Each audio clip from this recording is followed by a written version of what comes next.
அனைவருக்கும் உற்சாகமான காலை வணக்கம். இன்றைய நாள் இனிய நாளாக அமைய டைகர் குடும்பம் சார்பாக வாழ்த்துகிறோம். கவலைகள் வந்து கொண்டுதான் இருக்கும். அதனை நிரந்தரமாக்குவதும் தற்காலிகமாக்குவதும் உன்னிடம்தான் உள்ளது. நிரந்தரமாக்கினால் நீ நோயாளி, தற்காலிகமாக்கினால் நீ புத்திசாலி. இன்றைய நிகழ்வில் டைகர் விஷன் மிஷன் கூறுவதற்கு டைகர் அகிலா கோபிநாத் ஃப்ரம் விருதுநகர் அவர்களை அன்போடு அழைக்கிறோம். நன்றி டைகர் ஜெயந்தி மகாராஜ்.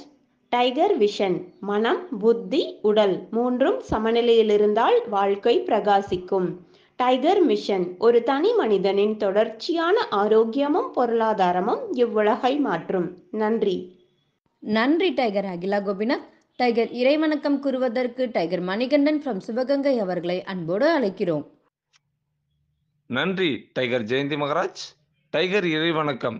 என் வாழ்க்கையின் நம்பிக்கையாய் இருக்கும் இறைவா, நான் சேவை செய்யும் இந்த அமைப்பே நீ வாழும் இடம் என எண்ணுகிறேன். நான் தினமும் செய்யும் பணியே எனது கடமை என நம்புகிறேன். எனது உடலை கண்ணும் கருத்துமாய் பாதுகாப்பதே எனது பொறுப்பு என உணர்கிறேன். நன்றி இறைவா, நன்றி. நன்றி டைகர் மணிகண்டன். அனுதினம் சுவாசிக்கும் காற்றைப் போல் அனுதினம் டைகர் குழுவோடு இணைந்து பயணிக்கும் உங்கள் அனைவருக்கும் டைகர் குடும்பம் சார்பாக வாழ்த்துக்களையும் நன்றிகளையும் தெரிவித்துக் கொள்கிறோம். உங்கள் செயல்களுக்கான பலன்கள் கிடைக்காத போது சோர்ந்து விடாதீர்கள். விதைகள் மரமாக மாற அதற்கான கால அவகாசம் தேவை. பொறுமையுடனும் நம்பிக்கையுடனும் இருங்கள்.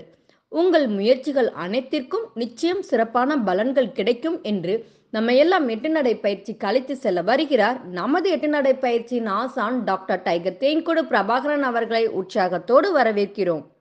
எல்லோருக்கும் இனிய காலை வணக்கம். இந்த அற்புதமான காலை வேளையில் 9 மூட்டுக்களையும் அசைக்கக்கூடிய அற்புதமான பயிற்சிகளை முடிச்சுட்டு 27 முறை சூப்பர் பிரெயின் யோகா அப்படின்னு சொல்லக்கூடிய தோப்பு காரணங்களை முக மலர்ச்சியோட மனம் மகிழ்ச்சியோடு முடிச்சுட்டு 8 நடப்பதற்காக தயார் நிலையில் இருக்கிறோம். 8 மீது நிற்கிறோம். கிழக்கு மேற்காக நடப்பவர்கள் கிழக்கு திசையிலிருந்து மேற்கை நோக்கியும், தெற்கு வடக்காக நடப்பவர்கள் தெற்கு திசையிலிருந்து வடக்கை நோக்கியும் நமக்கான முதலடி எடுத்து வைத்து நடக்க வேண்டிய தருணம். வாருங்கள், நமக்கான நேரம் தொடங்குகிறது. பெண்கள் அனைவரும் இடதுபுறமாகவும் ஆண்கள் அனைவரும் வலதுபுறமாகவும், அதாவது பெண்கள் லெஃப்ட் சைடிலும் ஆண்கள் ரைட் சைடிலும் முதலடி எடுத்து வைத்து நடைய தொடங்குகிறோம். நடை இயல்பாக இருக்கிறது, நடை தளர்வாக இருக்கிறது, தோள்பட்டை தளர்வாக இருக்கிறது, கழுத்து குனியாமல் இருக்கிறது, கால்கள் ஒன்றுக்கு முன்பு ஒன்று வருவது போல் நடந்து கொண்டு இருக்கிறோம். கைகள் அதன் இசைவில் அசைந்து கொண்டு இருக்கிறது. சுவாசம் சீர்நிலையில் இருக்கிறது. எண்ணம் நேர்மறையாக இருக்கிறது. மனம் மகிழ்வுடனும் அமைதியுடனும் இருக்கிறது. ஒற்றை சிந்தனையாளர்கள் அத்தனை பேரும் ஒற்றுமையோடு ஒரே திசையை நோக்கி பயணித்து கொண்டிருக்கிறோம். நமது பயணம் வெற்றிகரமாக அமைய எல்லாம் வல்ல இறைவனை துணை கலைத்து கொண்டு தொடர்ந்து பயணிக்கிறோம். ஒவ்வொரு விடியிலும் நமக்கு பல விஷயங்களை கற்றுத்தந்து கொண்டே இருக்கிறது. நாம் பெற்றுக்கொண்டே இருக்கிறோம். அதை வாழ்வில் பயன்படுத்தி வெற்றி கண்டு கொண்டே இருக்கிறோம். அவ்வாறாக இன்றைய வியாழக்கிழமை விடியலும், அதாவது 14/12/2023 கார்த்திகை 28ஆம் நாள் விடியலும் நமக்கு பல விஷயங்களை கற்றுத்தரப்போகிறது. நாம் பெற்றுக்கொள்ளப் போகிறோம். அதை வாழ்வில் பயன்படுத்தி வெற்றி காணப் போகிறோம். ஒவ்வொரு நாளும் நமது நடையை தொடங்கும் போது நாம் சில பல நினைவூட்டல்களை நினைவூட்டுவது வழக்கம். அவ்வாறாக இன்றைய நினைவூட்டல்கள் நம்மளுடைய பயிற்சிகளை தொடங்குவதற்கு முன்பாக நம்மளுடைய தாய் தந்தையர்கள், குருமார்கள், இயற்கை, இறைவன், பிரபஞ்சம், இஷ்ட தெய்வங்கள், நம்மளுடைய மூதாதையர்கள், முன்னோர்கள் இவர்களை வழிபட்டு அவர்களிடம் அருளாசி பெற்று நமது பயிற்சிகளை தொடங்க வேண்டும். இவ்வாறாக தொடங்கக்கூடிய பயிற்சிகள் அத்தனையும் வெற்றியில் முடியும் என்பதையும் நினைவில் கொள்ள வேண்டும். முதலில் அவர்களை வணங்கி நமது பயிற்சிகளை தொடங்க வேண்டும். தொடர்ந்து 2 டம்ளர் வெதுவெதுப்பான நீர் பருகி நமது பயிற்சிகளை தொடங்க வேண்டும். பயிற்சிகளுக்கு முன்பாக 2 டம்ளர் வெதுவெதுப்பான நீர். அதன் பிறகு குடிப்பதற்கெல்லாம் உங்களுக்கு ஏற்ற நீரை, உங்கள் ஊருக்கு ஏற்ற நீரை, உங்களுடைய சீதோசன நிலைக்கு ஏற்ற நீரை, உங்களுடைய உடலின் தட்பவெட்ப நிலைக்கு ஏற்ற நீரை நீங்கள் பருகிக்கொள்ள வேண்டும். அதற்கு உங்களிடம் எப்பொழுதுமே உங்களுக்கு குடிநீர் அருகில் இருக்கும்படியாக பார்த்து கொள்ள வேண்டும். நமது உள்ளங்கைகளை மடக்கி பார்த்தல், விரலின் நகங்களின் வண்ணங்களை பார்த்தல், சுவாசத்தை சோதித்து பார்த்தல், இவைகளை எல்லாம் நாம் செய்து பார்க்க வேண்டும். தொடர்ந்து நமது மனதில் எழுப்ப வேண்டிய கேள்விகள்: நாம் எதற்காக இப்பொழுது 8 நடை நடந்து கொண்டிருக்கிறோம்? நாம் எதற்காக டைகர் குழுமத்தில் இணைந்து பயணித்து கொண்டிருக்கிறோம்? நாம் நமது இலக்கை நோக்கித்தான் போகிறோமா? இந்த கேள்விகளை நம்மளுடைய ஆழ்மனதில் கேட்கணும். அதற்கான விடையை நம்மளுடைய ஆழ்மனம் சொல்லணும். அதை கவனிக்கணும். அதை கவனித்து அதன்படி நாம் செயல்படணும். ஒவ்வொரு நாளும் இந்த கேள்விகளை கேட்பதற்கு மறக்கவே கூடாது. நான் இங்கே சொல்லிக் கொடுக்குற எல்லா விஷயங்களையும் நீங்கள் உங்களுடைய சொந்த வாழ்க்கையிலும் நீங்கள் பயன்படுத்தலாம். எப்படி முதல்ல வணக்கம் கூறும்பொழுது நம்மளுடைய தாய் தந்தையர்கள் குருமார்கள் இப்படி வணங்குகிறோமோ அதுபோல் உங்களுடைய செயல்களை எது செய்தனாலும் அதை செய்து தொடங்க வேண்டும். அதே போல் இப்பொழுது நாம் சொன்ன அந்த 3 கேள்விகளை நீங்கள் எப்பொழுது வேண்டுமானாலும் கேட்டு பார்க்கலாம். நாம் ஒரு செயலை செய்ய போகிறோம் என்றால் நாம் ஏன் அந்த செயலை செய்கிறோம், நாம் இந்த செயலை யாரோடு இணைந்து செய்கிறோம், நாம் நமது இலக்கை நோக்கித்தான் பயணிக்கிறோமா, இந்த மாதிரி நீங்கள் ஒரு 3 கேள்வியை எப்போதுமே ஆழ்மனதில் கேட்டிங்கன்னா ஆழ்மனம் உங்களுக்கு அற்புதமான பதிலை தரும். ஆழ்மனதின் பதிலை நீங்கள் வாங்கி கொண்டு நீங்கள் செயல்பட்டீர்கள் என்றால் நிச்சயமாக உங்களுக்கு வெற்றி கிட்டும். தொடர்ந்து நமது நண்பர்களுக்கு, அதாவது நம்ம இணைத்து வைத்த அந்த நண்பருக்கு நன்றிகளையும் வாழ்த்துக்களையும் தெரிவிக்க வேண்டும். தொடர்ந்து நாம் இணைத்து வைத்தவர்களுக்கு நன்றிகளையும் வாழ்த்துக்களையும் தெரிவிக்க வேண்டும். முன்னது, அதாவது நம்மை இணைத்து வைத்தவர்களுக்கு நாம் நன்றி சொல்வது அப்படிங்கிறது, நம்ம இந்த அற்புதமான அமைப்பில் இணைத்து வைத்து இந்த ஆரோக்கியமான வாழ்வை நமக்கு பெற்றுக் கொடுத்தமைக்காக நம்ம அவர்களுக்கு நன்றி சொல்கிறோம். இரண்டாவது நபர்களுக்கு, நாம் இணைத்து வைத்தவர்களுக்கு நம்ம ஏன் வாழ்த்து சொல்கிறோம் அப்படின்னா, அவங்க நமக்காக வேண்டியிருப்பாங்க. ஏன், முதல் கேள்வி உங்களுக்கு எப்படி வந்ததோ அதே கேள்வி அவங்களுக்கும் வந்திருக்கும். நம்மளை இணைத்து வைத்த நபர்களுக்கு நன்றி சொல்லணும். அப்போ என்னை இணைத்து வைத்தவர் யார் அப்படிங்கிற அந்த கேள்வி வந்திருக்கும். நீங்கள் ஒரு நபரை நினச்சிங்கன்னா உங்களை 10 பேர் நினைப்பாங்க. ஏன்னா நீங்கள் 10 பேரை அறிமுகப்படுத்தியிருக்கீங்க. அந்த 10 பேரும் உங்களை மானசீகமாக வாழ்த்துவாங்க.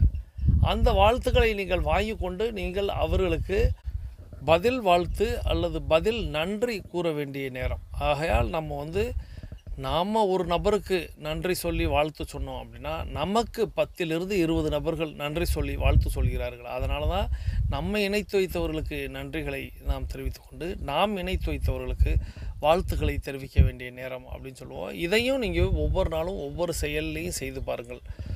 நிச்சயமாக அது உங்களை அடுத்த நிலைக்கு எடுத்து செல்லும். எப்பொழுதுமே நமக்கு கற்றுக் கொடுத்தவர்களுக்கு நாம் சற்று பணிந்து போனோமானால், நமக்கு கற்றுக் கொடுத்தவர்களுக்கு நாம் சற்று பணிந்து போனோமானால் நாம் இன்னும் வளர்ந்து கொண்டே இருப்போம் அப்படின்னு பெரியவங்க சொல்லுவாங்க.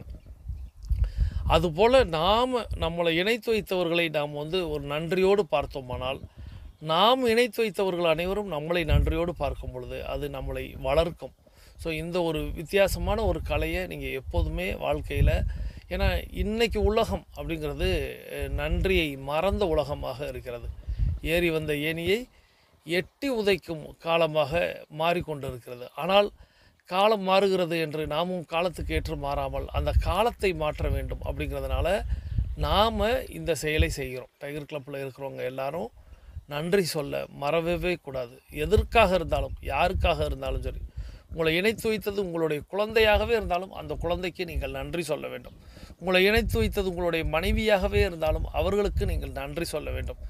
இந்த பழக்கத்தை மட்டும் நீங்கள் பழக்கி பார்த்துக்கிங்க அப்படின்னா நிச்சயமாக வாழ்க்கையில் உங்களை இன்னும் அது மேம்படுத்தும். அப்படிங்கிறத நாம் ஒவ்வொரு நாளும் நினைவில் கொண்டு அதை அவர்களுக்கு செயல்படுத்தி காட்ட வேண்டும். தொடர்ந்து நம்ம தினம் ஒரு கதை பார்க்க போகிறோம். இன்றைய தினம் ஒரு கதையை நமக்கு வழங்கியவர் ஐயா திரு தென்கட்சி கோ சுவாமிநாதன் அவர்களுடைய கதையிலிருந்து நம்ம ஒரு கதையை பார்க்க போகிறோம்.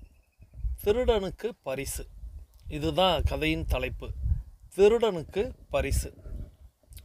ஒரு துறவி ஒருத்தர் இருக்கார். அவருக்குன்னு எதுவுமே இல்லை. துறவினாலே அப்படித்தான் இருக்கணும் அப்படின்னு சொல்லுவாங்க. பற்றற்ற நிலை, எதையுமே தன்னோடு வைத்து கொள்வது இல்லை அப்படிங்கிற மாதிரி இருந்தால்தான் அவர்களுக்கு பேர் துறவி. அப்படி ஒரு துறவி, அவருக்குன்னு எதுவுமே இல்லாத ஒரு துறவி. அந்த நாட்டோடைய அரசன் அவரை பார்க்க வருகிறார். அந்த நாட்டோடைய அரசன் அவரை பார்க்க வர்றாரு. ஏன்னா அந்த துறவியோடைய சீடனாக இருந்தவர் தான் அந்த நாட்டோடைய அரசன். அப்படி அவர் அடிக்கடி போவார். அவர் வரும்பொழுது இந்த முறை யோசிக்கிறார், அவருக்கு நம்ம ஏதாவது செய்யணுமே, நம்மளுடைய குருநாதருக்கு, துறவிக்கு நம்ம ஏதாவது செய்யணுமே அப்படின்னு அவர் யோசித்து, ஆனால் அவருக்கே தெரியும் நம்ம என்ன கொடுத்தாலும் அதை அவர் ஏற்பதும் இல்லை, அதை அவர் மறுப்பதும் இல்லை. இதுதான் அவருடைய நிலையாக இருக்கும். அதாவது ஏற்பதும் இல்லை, மறுப்பதும் இல்லை. இந்த வார்த்தையை நீங்கள் புரிந்து கொள்ளணும். பெரிய பெரிய நபர்களை எல்லாம் நீங்கள், அதாவது உண்மையான பெரிய நபர்களை எல்லாம் நீங்கள் கவனிச்சிங்க அப்படின்னா கொடுக்கக்கூடிய பரிசுகளை வேண்டாம் அப்படின்னு மறுப்பாங்க.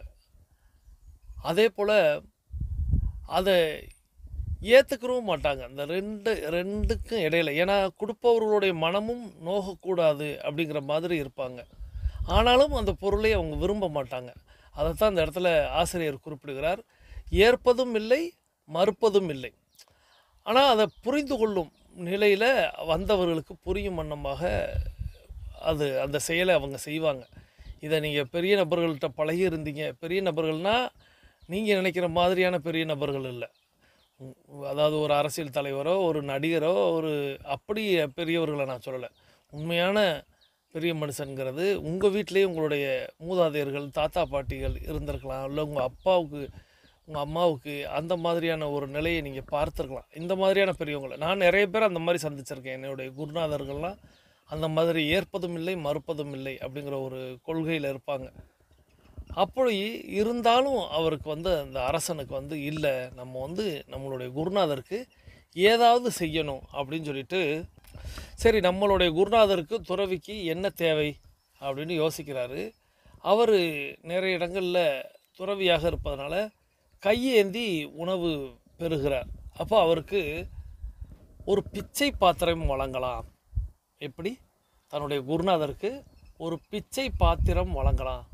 ஆனால் அது அவருக்கு மரியாதை கொடுக்கும் விதமாக, ஏன்னா துறவி பிச்சை பாத்திரம் மட்டும்தான் வச்சுக்கிற முடியும் அப்படிங்கிற மாதிரி அதை நம்ம மரியாதை கொடுக்கும் விதமாக பொன்னாலான, அதாவது தங்கத்தாலான ஒரு பிச்சை பாத்திரத்தை நம்ம கொடுக்கலாம் அப்படின்னு சொல்கிறார். நினச்சி கொண்டு போய் ஒரு பொன்னாலான பிச்சை பாத்திரம் அதை கொண்டு போய் கொடுக்குறார். கொடுத்துட்டு இவர் தான் ஏற்பதும் இல்லை, மறுப்பதும் இல்லையே அப்படி வச்சுட்டு போயிட்டாங்க. அது இருக்குது. ஒரு நாள் இரவு தூங்கிக்கிட்டு இருக்கிறாரு துறவி. ஒரு பாலடைந்த மண்டபத்தில் அவர் தங்குவது வழக்கம். அந்த மண்டபத்தில் அவர் தூங்கிக்கிட்டு இருக்கார். அப்போது பூனை நடையில், அதாவது ரொம்ப மெதுவாக ஒரு நடை ஓசை கேட்குது. துறவிக்கு தான் நிச்சயமாக தெரிந்துடுமே, யாரோ ஒரு நபர் உள் நுழைகிறார்கள் அப்படின்னு அவருக்கு தெரியுது. பார்த்தா ஒரு திருடன் மெதுவாக உள்ளே நுழைகிறான். அதை கவனித்த அந்த துறவி, தம்பி அப்படிங்கிறாரு. அவனுக்கு கொஞ்சம் நேரத்தில் தூக்கி குலுக்கிடுச்சு. என்னடா அது, நம்ம இவ்வளோ மெல்ல வந்தோம், இருப்பினும் இந்த துறவி கண்டுபிடிச்சிட்டாரு, இங்கே வா அப்படின்னு கூப்பிட்றாரு துறவி. இந்த பிச்சை பாத்திரத்தை தானே நீ எடுக்க வந்திருக்க, இந்தா வச்சுக்க அப்படின்னு சொல்கிறார். திருடன் கொஞ்சம் நேரம் முழிச்சு போயிட்டான். ஏன்னா இவர் கையில் இருக்கக்கூடியது தங்கத்தாலானதுன்னு அவனுக்கு தெரிஞ்சிருச்சு. தெரிஞ்சதுனால அவன் திருடுறதுக்கு வந்துட்டான். வந்த இடத்துல துறவியே கூப்பிட்டு, இங்கே வா, நீ இதுக்காக தானே இவ்வளோ ஒளிஞ்சு இப்படி நடந்து வந்துக்கிட்டு இருக்க, இந்தா இதை எடுத்துக்க அப்படின்னு சொல்கிறார். சொல்லிவிட்டு அடுத்த வார்த்தை சொல்கிறாரு, நான் தூங்கிய பிறகு நீ தொந்தரவு செய்ய மாட்டீல அப்படின்னு கேட்பார். என் தூக்கத்தை நீ கெடுத்துட மாட்டீல அப்படிங்கிற மாதிரி சொல்லிவிட்டு அந்த பிச்சை பாத்திரத்தை கொடுத்துட்டார். அவன் சரி வந்த வேலை ரொம்ப சுலபமாயிடுச்சு அப்படின்னு சொல்லிட்டு அதை ஆர்வமாக ஓடி போய் வாங்கிட்டு இருட்டில் ஓடி போய் மறைஞ்சிட்றான். மறுநாள் விடிகிறது. துறவி கொடுத்து அனுப்பி திருடன் போய் அடுத்த நாள் காலையில் விடிகிறது. அந்த துறவி கண் விழித்து பார்க்குறாரு. மீண்டும் அந்த பொன் பிச்சை பாத்திரம் அவர் கண்ணு முன்னாடி நிற்கிது. துறவி, என்னடா அது, நைட்டு தானே கொடுத்து விட்டோம், மறுபடியும் இந்த பாத்திரம் இங்கே நிற்குது அப்படின்னு பார்த்தா அவருடைய காலடியில் அந்த திருட உட்கார்ந்துருக்கிறான். இவருக்கு மறுபடியும் என்னப்பாச்சு, ஏன் வேறு எதுவும் என்கிட்ட இருக்குதான்னு வந்திருக்கியா, என்னிடம் தான் எதுவுமே இல்லையே, அதான் இருந்த ஒன்றையும் உன்கிட்ட கொடுத்துட்டனே அப்படிங்கிற. அப்போ அந்த திருடன் சொல்கிறான், இல்லையா, இதை விட உங்கள்கிட்ட இன்னும் விலை மதிப்பற்ற ஒரு விஷயம் இருக்குது அப்படின்னு சொல்கிறான். துறவி யோசிக்கிறாரு, ஏன்பா என்கிட்ட எதுவுமே இல்லை, நம்ம நாட்டு ராஜா இந்த பொன் பாத்திரத்தை கொடுத்துட்டு போனான், அதையும் நான் உன்கிட்ட கொடுத்துட்டேன், மறுபடியும் என்கிட்ட இதை விட விலை உயர்ந்தது என்னடா இருக்குது அப்படின்னு யோசிச்சுட்டு, என்னது அப்படி, உங்களோட பற்றற்ற தன்மை அப்படின்னு சொல்கிறான். பற்றற்ற தன்மை, லேசான உள்ளம். இந்த பற்றற்ற தன்மையும் லேசான உள்ளமும் எனக்கு வேணும் அப்படின்னு சொல்கிறான். குருநாதர் அந்த துறவி வந்து அப்படி பார்க்குறாரு. பற்றற்ற தன்மை, லேசான உள்ளம் உனக்கு வேணுமா? ஆமாம், அதுக்கு என்ன வழி? எனக்கு வந்து உபதேசம் செய்யுங்க அப்படின்னு அந்த திருடன் கேட்குறான். அப்போ உபதேசம் சொல்கிறாரு அந்த துறவி. உன்னுடையதாக நீ எதையும் வைத்து கொள்ளாத போது, உன்னுடையதாக நீ எதையும் வைத்து கொள்ளாத போது உன்னிடமிருந்து யாரும் எதையும் எடுத்துக்கொள்ள முடியாது. உன்னிடமிருந்து யாரும் எதையும் எடுத்துக்கொள்ள முடியாது. உன்னுடையதாக நீ எதையும் வைத்து கொள்ளாத போது உன்னிடமிருந்து யாரும் எதையும் எடுத்துக்கொள்ள முடியாது. இதுதான் பற்றற்ற நிலைக்கான உபதேச பாடமாக துறவி வந்து அந்த திருடனுக்கு சொல்லி கொடுக்குறார். இந்த நிலையை நாம்ளும் கற்றுக்கணும் அப்படின்னு ஆசிரியர் இந்த கதையை நமக்கு தருகிறார். துறவி என்ன சொல்லியிருக்கு? முதல்ல ஒரு விஷயம் சொன்னார் அல்லவா, இருட்டில் நீ வந்து நடந்து வர்ற, என் தூக்கத்தை கெடுக்க போகிறேன்னு தெரிஞ்சிருச்சு, இந்த நீ வச்சுக்கோன்னு கொடுத்து விட்டேன். ஏன்னா தூக்கங்கிற ஒரு அற்புதமான பொக்கிஷம் என்கிட்ட இருக்குது. ஏன்? பற்றற்ற நிலை, லேசான உள்ளம். அப்போது நான் அந்த ஆனந்தமான ஒரு தூக்கத்துக்கு நான் போகணும். அந்த தூக்கத்தில் நீ பாதியில் வந்து இந்த பொருளுக்காக, இந்த விலை மதிப்பற்ற இந்த பொருளுக்காக, எது? அந்த பொன் பாத்திரம், பிச்சை பாத்திரம். பிச்சை பாத்திரங்கிறத எடுத்துருவோம், பொன் பாத்திரம்னு வச்சுக்கிறோம். அதை விட விலை மதிப்பானது எது? என்னுடைய தூக்கம்.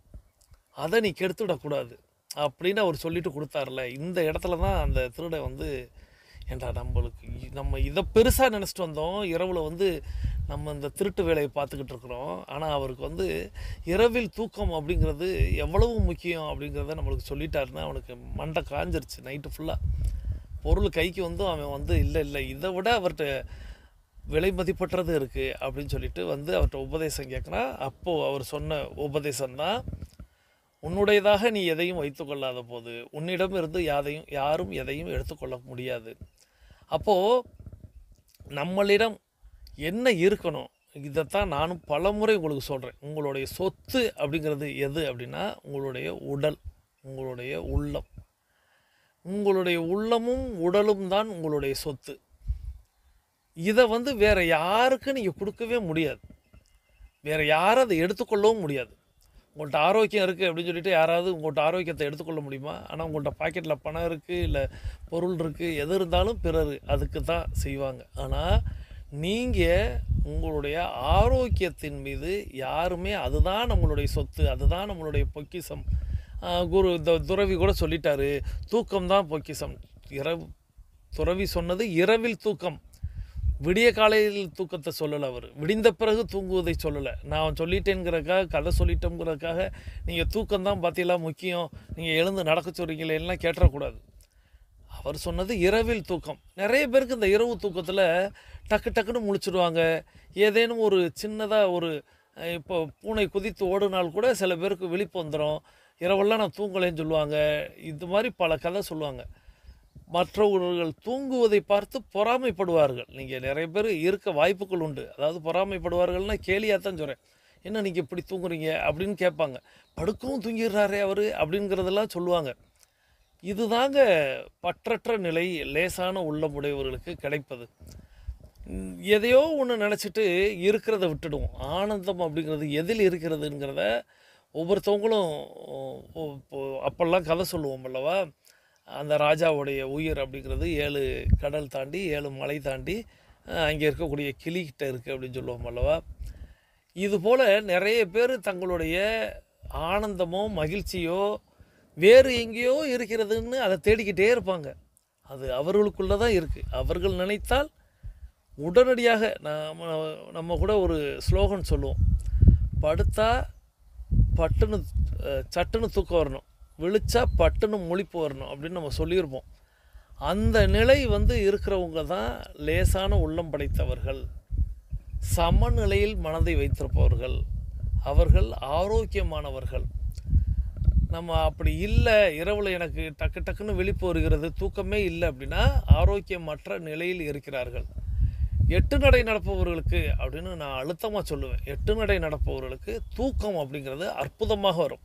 எப்போ அப்படின்னா இரவில் சரியான நேரத்துக்கு வரும், விடிய காலையில் அலாரத்திற்கு முன்பாகவே 5 நிமிடத்திற்கு முன்பாகவே விழிப்பு வந்துடும். இப்போது ஒரு சில நாட்களில் இப்போ உங்களைப் போலவே இப்போது கடந்த ஒரு 2 நாளுக்கு முன்பாக ஒரு ராமநாதபுரத்தில் ஒரு டோர்னமெண்ட்டு, அந்த டோர்னமெண்ட்டு ஷட்டில் காக் டோர்னமெண்ட்டு இரவு வந்து மேட்ச் முடிகிறதுக்கே 10:30க்கு மேலே ஆயிடுச்சு. ஸோ அதன் பிறகு வந்து வீட்டில் வந்து தூங்குவதற்கு 11 மணிக்கு மேலே ஆயிடுச்சு. ஒரு எடுத்துக்காட்டுக்காக உதாரணத்துக்காக சொல்கிறேன்.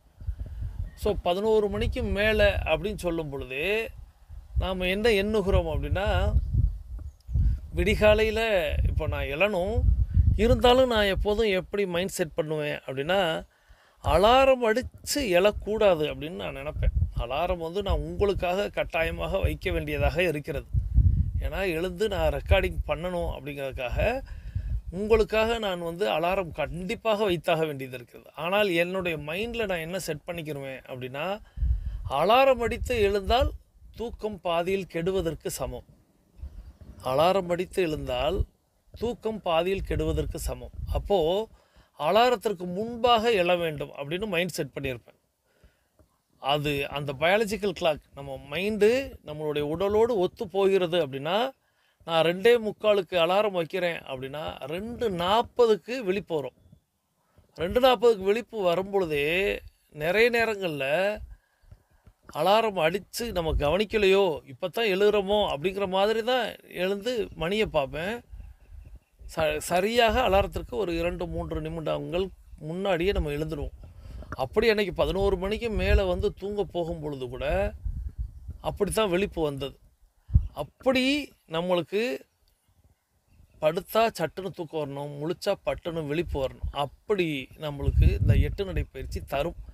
அதற்கு நான் என்னையத்தான் நான் ஆதாரமாக உதாரணமாக நான் வச்சுக்கிருவேன்.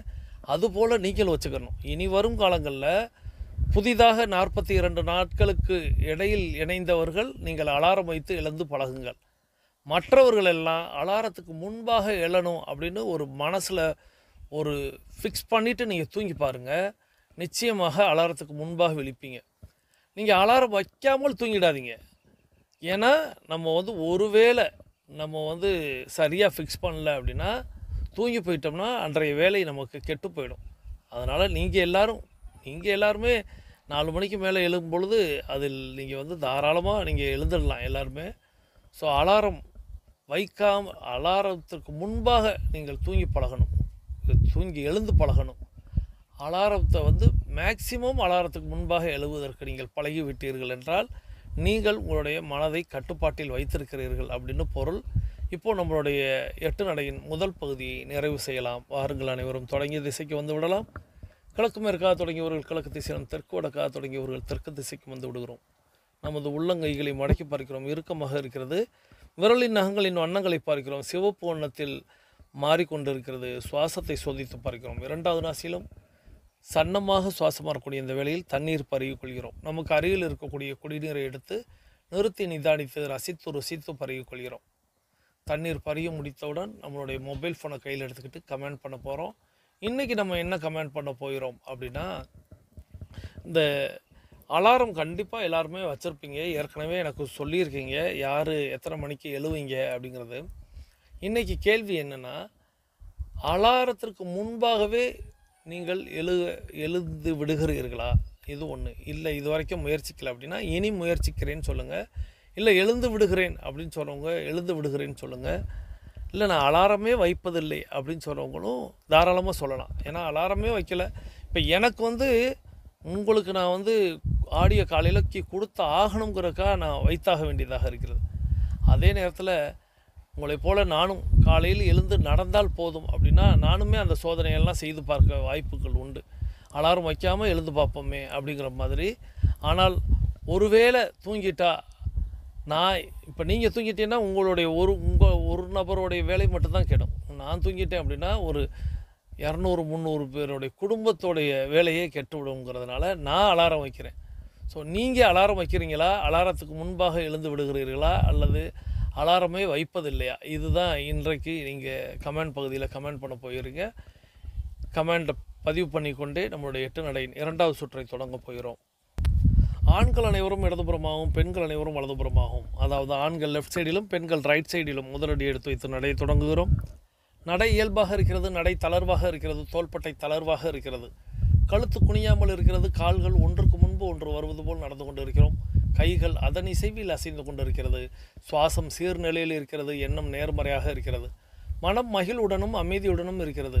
ஒற்றை சிந்தனையாளர்கள் அத்தனை பேரும் ஒற்றுமையோடு ஒரே திசையை நோக்கி பயணித்துக் கொண்டிருக்கிறோம்.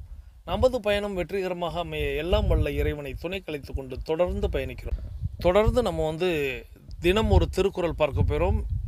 அதற்கு முன்பாக அந்த அற்புதமான கதையை படைத்து சென்ற ஐயா திரு தென்கட்சி கோ சுவாமிநாதன் அவர்களுக்கு நமது மானசீக நன்றிகளையும் வாழ்த்துக்களையும் தெரிவித்துக்கொண்டு தினம் ஒரு திருக்குறள். இன்றைய தினம் ஒரு திருக்குறள் குறள் எண் 272 அறத்துப்பால் துறவரவியல் கூடா ஒழுக்கம் அதிகாரம். வானுயர் தோற்றம் எவன் செய்யும் தன்னெஞ்சம் தான் அறி குற்றப்படின். வானுயர் தோற்றம் எவன் செய்யும் தன்னெஞ்சம் தான் அறி குற்றப்படின். இந்த குறளுக்கான பொருளாக ஐயா திரு சாலமன் பாப்பையா அவர்கள் தன்னுடைய உரையில் குறிப்பிடுவதாவது, தன் மீது தன் நெஞ்சமே குற்றம் சொல்லுமானால், தன் மீது தன் நெஞ்சமே குற்றம் சொல்லுமானால் மேலான நிலையினால் வரும் பலன்தான் என்ன? மேலான நிலையினால் வரும் பலன்தான் என்ன?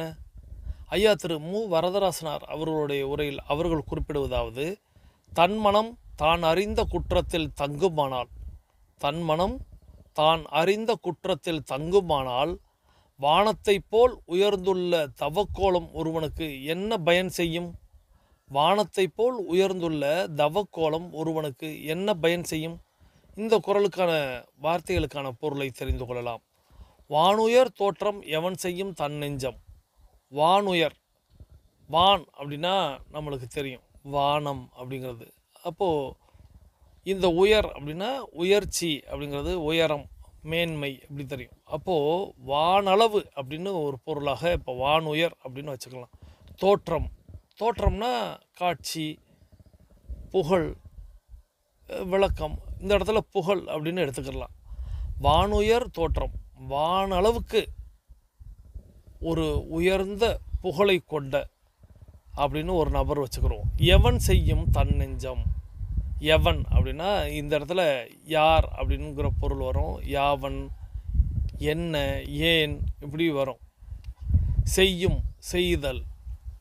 தன்னெஞ்சம், தன்னெஞ்சம்னா தன்னுடைய நெஞ்சு, தன்னுடைய மனசு, தன்னுடைய உள்ளம். தான் அறி குற்றப்படின். தான் அப்படின்னா இது நமக்கு தெரியும், தனக்கு. அறிவு, அறினா அறிவு, ஞானம், புத்தி இப்படி வரும். குற்றப்படின், குற்றம் செய்து இருந்தால். குற்றப்படின்னா குற்றம் செய்து இருந்தால். அப்போது ஒரு நபர் ஏதேனும் ஒரு குற்றம் செஞ்சுருக்கிறாரு, அவருக்கு மட்டும் தெரிஞ்சு அப்படின்னு வைத்துக்கொள்வோமே. தானறி குற்றப்படின், அவருக்கு மட்டும் ஒரு குற்றம் செஞ்சது இருந்துச்சு, ஆனால் அவர் வானுயர் புகழ் கொண்டவராக இருக்கிறார் அப்படின்னு வைத்துக்கொள்வோம். இப்போ எத்தனையோ பேர்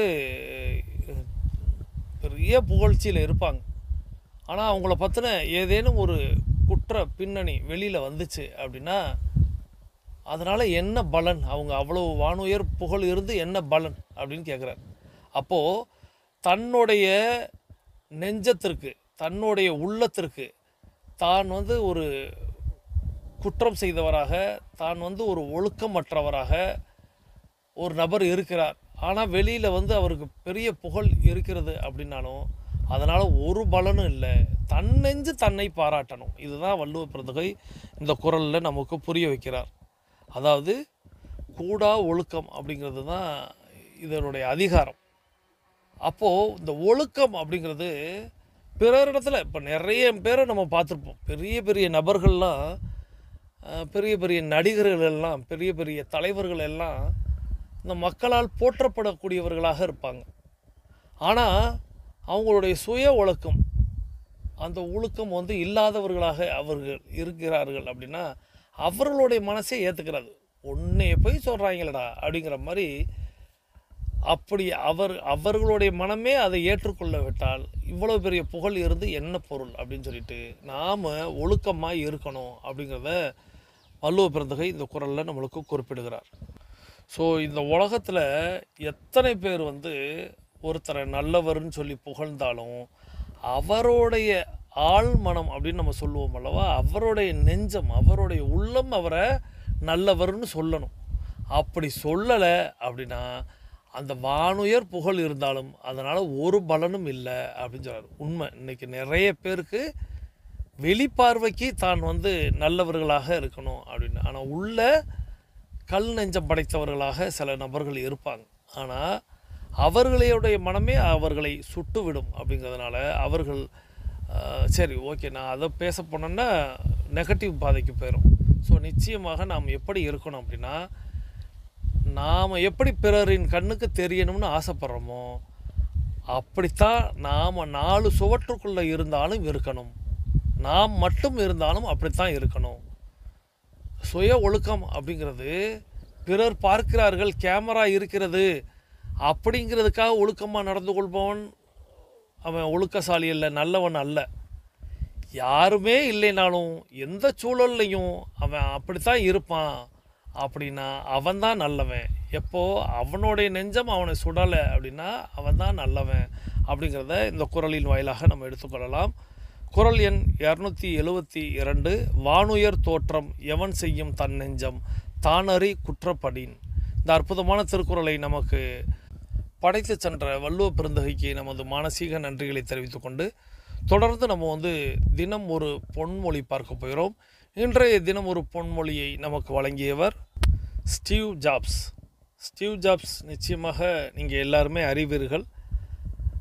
ஸ்டீவ் ஜாப்ஸ் அப்படின்னாலே நம்மளுக்கு ஆப்பிள் அப்படிங்கிறது நினைவுக்கு வரும். ஆப்பிள் கம்ப்யூட்டர் நிறுவனத்தை நிறுவியவர்களில் இவரும் ஒருவர். சரி, அவர் என்ன பொன்மொழி நமக்கு வழங்கி சென்று இருக்கிறார் அப்படின்னா, வாழ்க்கையில் நான் மிகப்பெரிய செல்வமாக கருதுவது பணத்தையோ அல்லது பொருளையோ அல்ல. வாழ்க்கையில் நான் மிகப்பெரிய செல்வமாக கருதுவது பணத்தையோ அல்லது பொருளையோ அல்ல, காலத்தை மட்டுமே. காலத்தை மட்டுமே அப்படின்னு ஸ்டீவ் ஜாப்ஸ் சொல்லியிருக்காரு. நம்ம ஸ்டீவ் ஜாப்ஸை பெருசாக பார்ப்போம். அவர் என்ன சொல்கிறாருன்னா, நான் பெரிய செல்வமாக எதை பார்ப்பேன் அப்படின்னா, பணமோ பொருளோ எல்லாம் நான் பார்க்கவே மாட்டேன். நேரம், காலம், இதுதான் நான் பெரிய செல்வமாக பார்ப்பேன். நம்ம இதை பலமுறை சொல்லியிருப்போம். ஸ்டீவ் ஜாப்ஸ்க்காகட்டும் அல்லது மைக்ரோசாஃப்ட் ஓனர் பில்கேட்ஸ் ஆகட்டும் அல்லது நமது நாட்டின் பிரதமராகட்டும் அல்லது இன்னும் எத்தனை பெரிய நபர்களாக இருந்தாலும் சரி, அல்லது நமக்காகட்டும், இல்லை இன்னும் நமக்கு கீழானவர்களாகட்டும். கீழானவர்கள்னால் நான் சொல்வது வயதிலையா அல்லது வசதியிலையா அப்படி சொல்லலை. நம்மை விட கல்வி அறிவோ அல்லது பட்டறிவோ குறைவானவர்கள் அப்படின்னு வைத்துக்கொள்வோம்.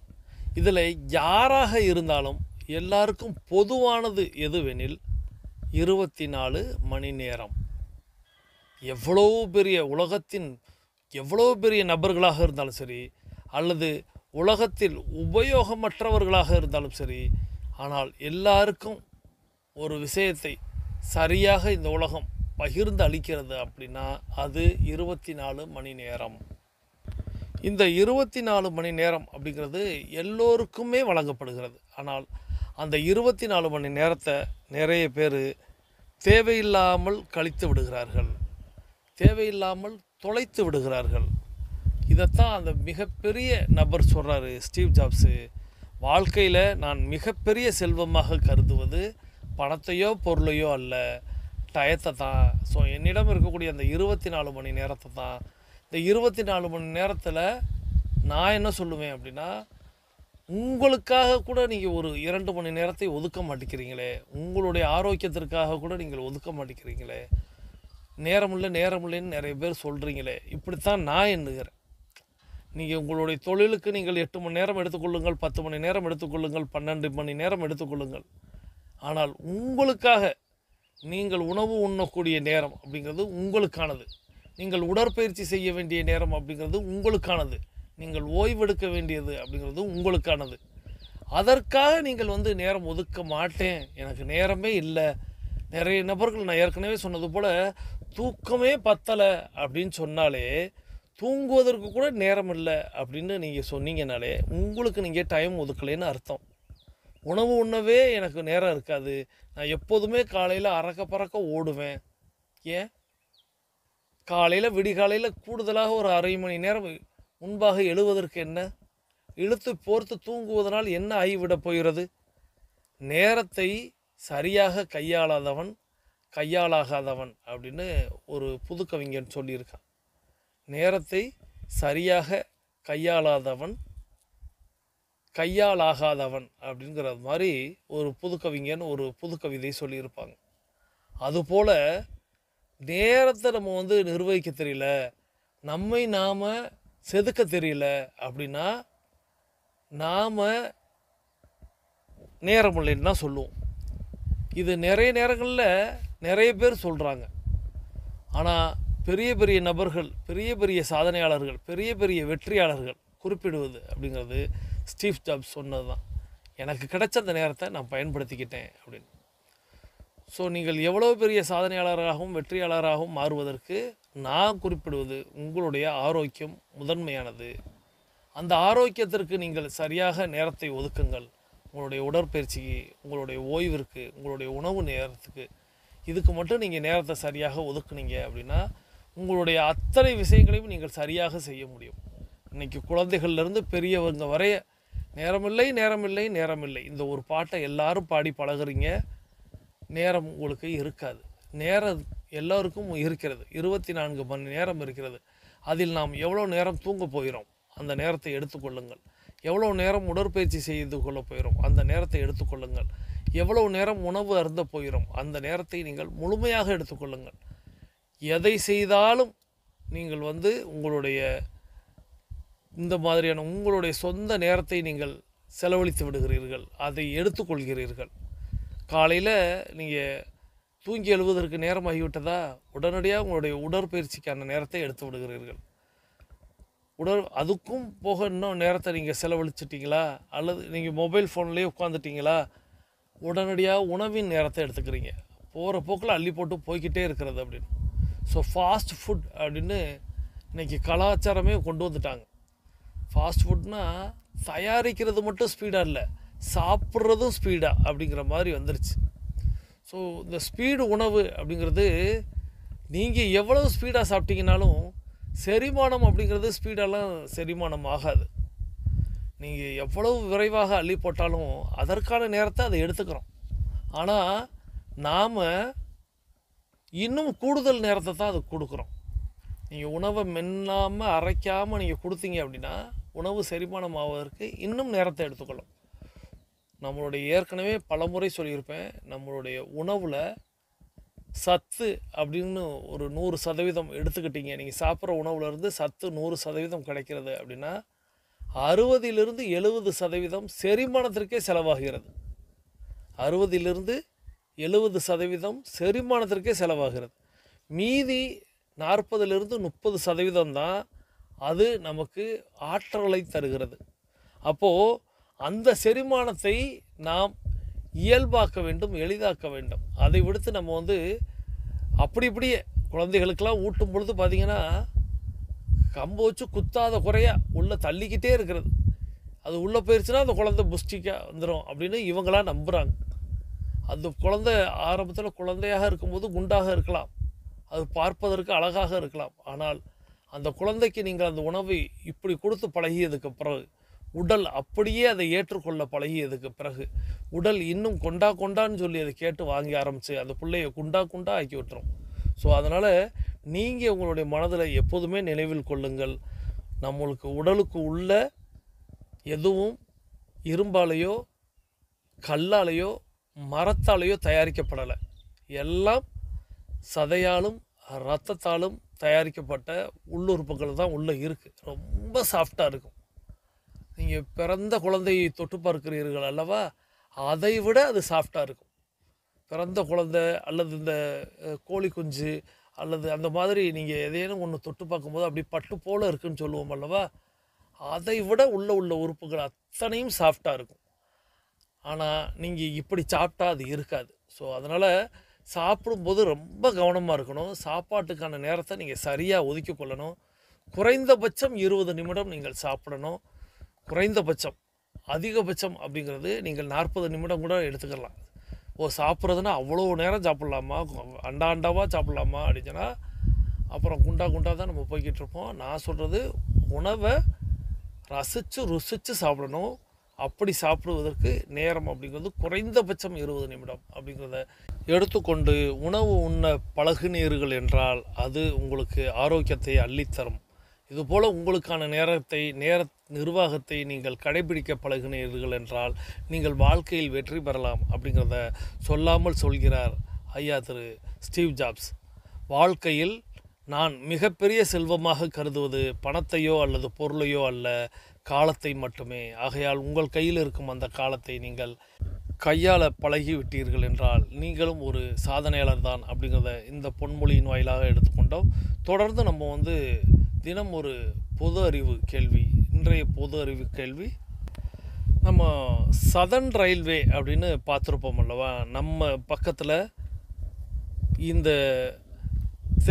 தென் இந்தியாவை சதர்ன் ரயில்வே அப்படின்னு இந்த ரயில் நிலையங்களில் ரயில்களை சொல்லுவாங்க. இந்த சதர்ன் ரயில்வே அப்படின்னு சொல்லக்கூடிய இந்த தென்னக ரயில்வேயின் தலைமையிடம் எங்கு உள்ளது? இதுதான் கேள்வி. தென்னக ரயில்வேயின் தலைமையிடம் எங்கு உள்ளது? A Thiruvananthapuram Kerala, B Bangalore Karnataka, C Chennai Tamil Nadu, D Kolkata west Bengal. A Thiruvananthapuram Kerala, B Bangalore Karnataka, C Chennai Tamil Nadu, D Kolkata west Bengal. So இதுதான் இன்றைக்கி நம்மளுடைய பொது அறிவு கேள்வி. தென்னக ரயில்வேயின் தலைமையிடம் எது? ஸோ தலைமையிடம் எங்கு உள்ளது? இதுதான் கேள்வி. இதில் இந்த 4 ஆன்சரில் எது அப்படின்னு நீங்கள் இந்த 4 ஆன்சர்லையும் நான் எந்தெந்த ஸ்டேட்டுன்னு வேறு சொல்லிட்டேன். தென்னகத்தில் எந்தெந்த ஸ்டேட்லாம் இருக்குது அப்படிங்கிறத நீங்கள் கவனிக்கணும். விடை தெரியும் அப்படின்னா டக்குன்னு நீங்கள் ஆன்சரை சொல்லிடுவீங்க. விடை தெரியலைன்னா இப்படி சற்று யோசியுங்கள். கர்நாடகா எங்கே இருக்குது, கேரளா எங்கே இருக்குது, தமிழ்நாடு எங்கே இருக்குது, வெஸ்ட் பெங்கால் எங்கே இருக்குது, இப்படி நீங்கள் பார்த்தீங்கன்னாலே ஓரளவு உங்களுக்கு விடை தெரிய வாய்ப்பு இருக்கிறது. ஸோ முயற்சி செய்யுங்கள், பார்க்கலாம். தென்னக ரயில்வேயின் தலைமையிடம் எங்கு உள்ளது? இந்த கேள்விக்கான விடையை நீங்கள் பதிலளித்து கொண்டு தொடர்ந்து இந்த நம்மளுடைய சாதனைகள் வெற்றிகள் அப்படிங்கிறத நீங்கள் நித்தம் எனக்கு அனுப்புங்கள் அப்படின்னு சொன்னேன். நீங்கள் வாழ்க்கையில் டைகர் கிளப்புக்கு வந்ததுக்கப்புறம் நீங்கள் பெற்ற நன்மைகள் அப்படிங்கிறத பட்டியலிடுங்கள் அப்படின்னு சொன்னோம். குறிப்பிட்ட பேர் முதல் நாள் அனுப்புனீங்க, அதன் பிறகு அப்படிங்கிறது நிறைய பேர் அனுப்ப மறந்துட்டீங்களா இல்லை சரியாக கவனிக்கலையா அப்படிங்கிறது எனக்கு தெரியல. நித்தம் நீங்கள் எனக்கு அனுப்ப வேண்டும் அப்படின்னு நான் சொல்லியிருந்தேன். ஒரு சிலர் மட்டும்தான் நித்தம் அனுப்புகிறாங்க. அப்போ மற்றவர்கள் அப்படின்னு கேள்வி யோசிக்கும்போது மற்றவர்கள் மறந்து விட்டார்கள் அல்லது அவர்கள் கவனித்து அதை சரியாக புரிந்து கொள்ளவில்லை அப்படிங்கிற மாதிரி எடுத்துக்கொள்கிறேன்.